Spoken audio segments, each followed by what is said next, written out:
ॾिसो त मां त हमेशह इहो चवंदो आहियां त सिंध जूं हालतूं तमामु ख़राबु आहिनि। पूरे सिंध जूं हालतूं ख़राबु आहिनि। कंहिंजी इज़त का महफ़ूज़ कान्हे का, कंहिंसां बि कॾहिं बि किथे बि कुझु बि थी सघे थो। अहिड़े क़िस्म जी सूरत हाल मां त ॿिनि 2.5-3 सालनि खां चवां पियो, प्रेस में पियो चवां, ओपनली पियो चवां, पर मां 1990 खां इहो प्रिडिक्ट कयो त अहिड़े क़िस्म जूं हालतूं थी वेंदियूं ऐं हर कंहिंखे पंहिंजो तहफ़ुज़ पाण करिणो पवंदो। हुकूमत जो अवलीन फ़र्ज़नि मां फ़र्ज़ु हूंदो आहे त लॉ एंड ऑर्डर ऐं माण्हुनि जी जान ऐं माल जो तहफ़ुज़ कनि। हाणे माण्हुनि जी जान ऐं माल जो तहफ़ुज़ जेको आहे उहो मां सभिनीनि खे ख़बर आहे, तंहिंजे करे हर कंहिंखे शायदि पंहिंजो तहफ़ुज़ हाणे पाण करिणो पए। हुकूमतनि जो हाल कोन रहियो आहे। हुकूमतूं ॿी शयुनि में मशगूल आहिनि, उन्हनि जी तवजो ॿिए पासे आहे।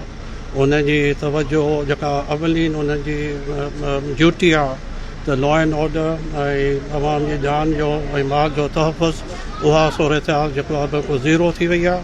ऐं पूरो मुल्क न सिर्फ़ु सिंध हींअर अनारकी में आहे ऐं अनारकी में आहे। बलोचिस्तान जा हालात ॾिसो, फ्रंटियर जा हालात ॾिसो, आज़ाद कश्मीर जा हालात ॾिसो, पंजाब जा ॾिसो, सिंध जा ॾिसो। बसि असां ते ऐं शरीफ़ माण्हुनि ते अलाह रहम करे ऐं हिन मुल्क ते अलाह रहम करे। इन वाक़े जी पोइ तहक़ीक़ात थियणु खपे त केरु आहे, किथां जा, मक़सदु छा हो, पर्पज़ छा हो इन सॼे कमु करण जो। मूंखे त लॻे थो त सायो करे मुल्क जूं हालतूं ख़राबियूं कयूं वञनि ऐं सायो करे केरु आहे गैंग मूंखे ख़बर कोन्हे।